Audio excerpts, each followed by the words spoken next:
Hello everyone, my name is Divya Jain. I'm a sports psychologist and we are back with Sports Psych 101 where we discuss one mental training strategy to help elite athletes up their game to the next level. For a lot of players who are going for the Olympic Games, this is going to be their first time at an event of this scale and this magnitude. And let's face it, even for the veterans, for people who've been to these games before, this Olympic Games is not going to be anything like what they've experienced before. It's going to have a completely different look and feel to the entire experience. So, how do you prepare for something that you have never experienced before, something that you've never seen before? And that is where simulation comes in, and that's the technique that we're going to be talking about today, which is to be able to artificially create a similar environment in which we practice so that we're able to get used to the idea of being in that situation, so that we're able to minimize the surprises, minimize the unfamiliarity of the situation, which may create its own stressors and its own pressures. Now, there are two ways to simulate this kind of an experience. The first one is to use our imagination to visualize being there. So, what we need to do for that is, first of all, when you're playing, you imagine yourself wearing your country's, your team's kit. You're wearing the same clothes. Look at the colors, look what it's going to feel like. Imagine yourself being in that same stadium or that same arena. What it's going to look like, what are the colors you're going to see around you, what are the sounds you're going to hear.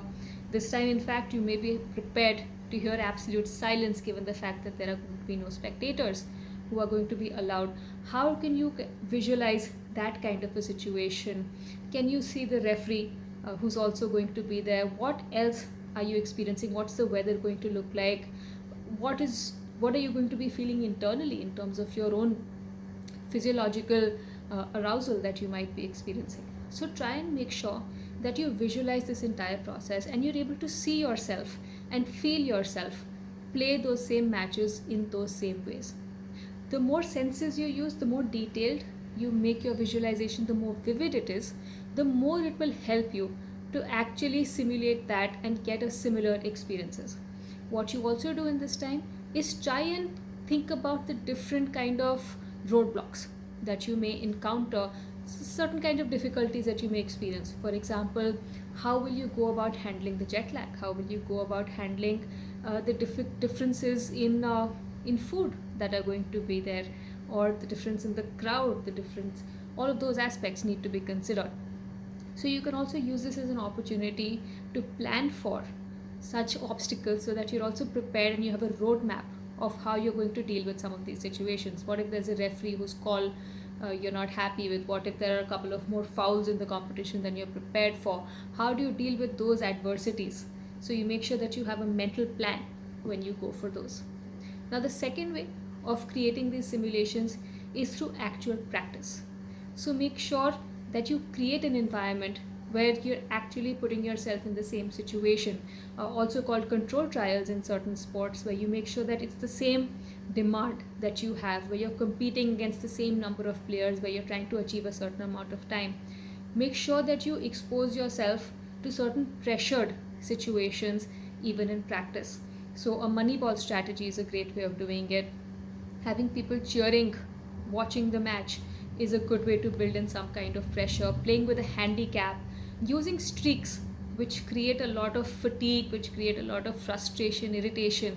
These are also great ways to create that psychological pressure, which you then train yourself to counter and train yourself to play the best way through.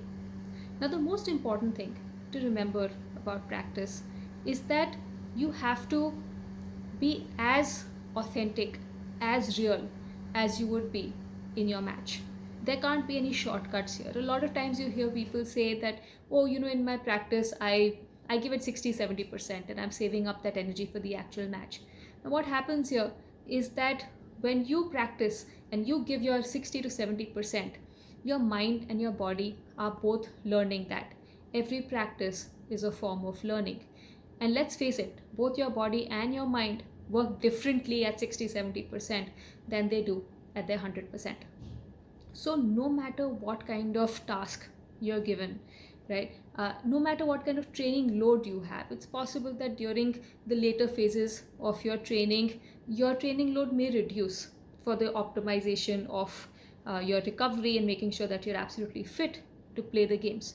But even if your training load is lesser, your intensity needs to be exactly the same. You need to play at 100% level intensity each and every time, no matter what. So that's the only way that your body and your mind know how to play. Try and create situations that are as similar as you can, right? So if you know that maybe my event is going to be in the evening, make sure that you're used to training in the evening as well, so that you know how to manage your food in the morning, so that you know what else you're going to do, how you're going to manage your time, how do you keep yourself at that energy level that when the evening comes you're able to perform to the same extent. If there are certain situations that scare you a little bit, that are a little daunting for you, try and create those same situations in your actual practice environment as well.